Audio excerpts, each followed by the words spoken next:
Kompas yang kembali dengan informasi, saudara pemerintah resmi memilih perusahaan asal Hongaria Rotex sebagai pemenang tender sistem transaksi tol non-tunai Nirsentuh. Targetnya implementasi bisa dilakukan bertahap mulai 2022. Setelah Rotex terpilih, rencana kerja akan segera disiapkan untuk mempercepat konstruksi yang akan dimulai tahun ini. Perjanjian kerjasama ini adalah 10 tahun konsensi kerjasama. Nah, di awal pengerjaan akan dilakukan untuk tol Jawa Bali terlebih dulu. Tol berbasis multi-lane free flow ini diharapkan bisa mempercepat pembayaran di gerbang tol sehingga menekan potensi penumpukan kendaraan di jalan tol.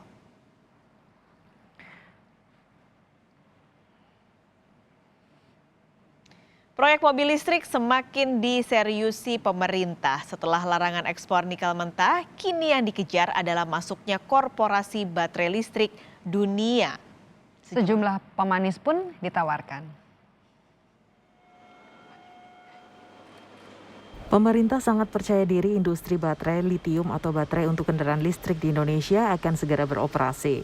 Industri kendaraan listrik mampu membuat Indonesia menjadi motor bagi perkembangan industri di masa depan. Salah satu modal utama yang mendukung target ini adalah cadangan nikel yang melimpah.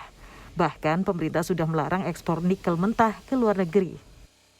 Bukan hanya perluasan penggunaan energi surya dan energi bayu yang juga telah kita mulai dalam jumlah yang sangat banyak. Tetapi kita ke depan juga ingin mengolah biji nikel menjadi baterai litium baterai yang dapat digunakan untuk ponsel dan mobil listrik. Semua upaya tersebut akan menciptakan puluhan lapangan kerja baru yang sekaligus berkontribusi pada pengembangan energi masa depan. Sebelumnya, Kepala Badan Koordinasi Penanaman Modal BKPM Bahlil Lahadalia mengatakan produsen kendaraan listrik raksasa dunia Tesla akan berinvestasi di Indonesia. Secara total investor, potensi investasi pabrik baterai mobil listrik mencapai 142 triliun rupiah. Salah satu kawasan industri yang dipromosikan adalah Batang, Jawa Tengah. Sebagai pemanis bagi investor, pada 5 tahun pertama, tanah industri disewakan secara gratis. Lahan gratis ini nggak ada yang kita kasih. Lahan gratis itu kan di kawasan industri Batang. Kalau kawasan industri Batang, memang promosi kita itu adalah 5 tahun pertama gratis. Kenapa ini dilakukan? Karena salah satu yang membuat kita tidak kompetitif dengan negara lain, dengan Vietnam, itu harga tanah. Maka kemudian kawasan industri Batang kita lakukan. Tetapi itu untuk semua yang berkeinginan untuk membangun industrinya di Batang, monggo kita akan kasih. Oke. Tidak ada perkecualian, termasuk investor dalam negeri.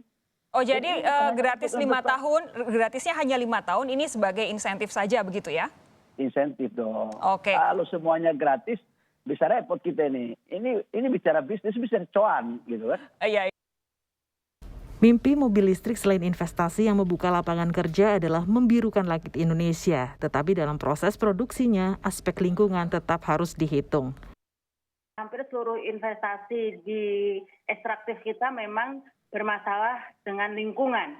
Tapi ini dua hal yang berbeda. Maksud saya bukan persoalan kita salah harus membayagunakan sumber daya atau mengeksplorasi ya, bukan mengeksploitasi tapi mengeksplorasi tambang termasuk nikel di dalamnya. Itu sebenarnya tidak ada yang salah. Semua negara yang mempunyai sumber daya pasti akan memanfaatkan. Nah, yang menjadi persoalan adalah dalam memanfaatkannya itu tidak memenuhi standar baku dalam pengelolaan lingkungan hidup. Ya. Nah, ini yang harus diselesaikan. Nah, sampai saat ini ada 4 perusahaan besar yang segera merealisasikan investasinya di Indonesia. Perusahaan ini sudah punya reputasi tinggi di industri mobil listrik, terutama di Tiongkok, Korea Selatan, dan Amerika Serikat.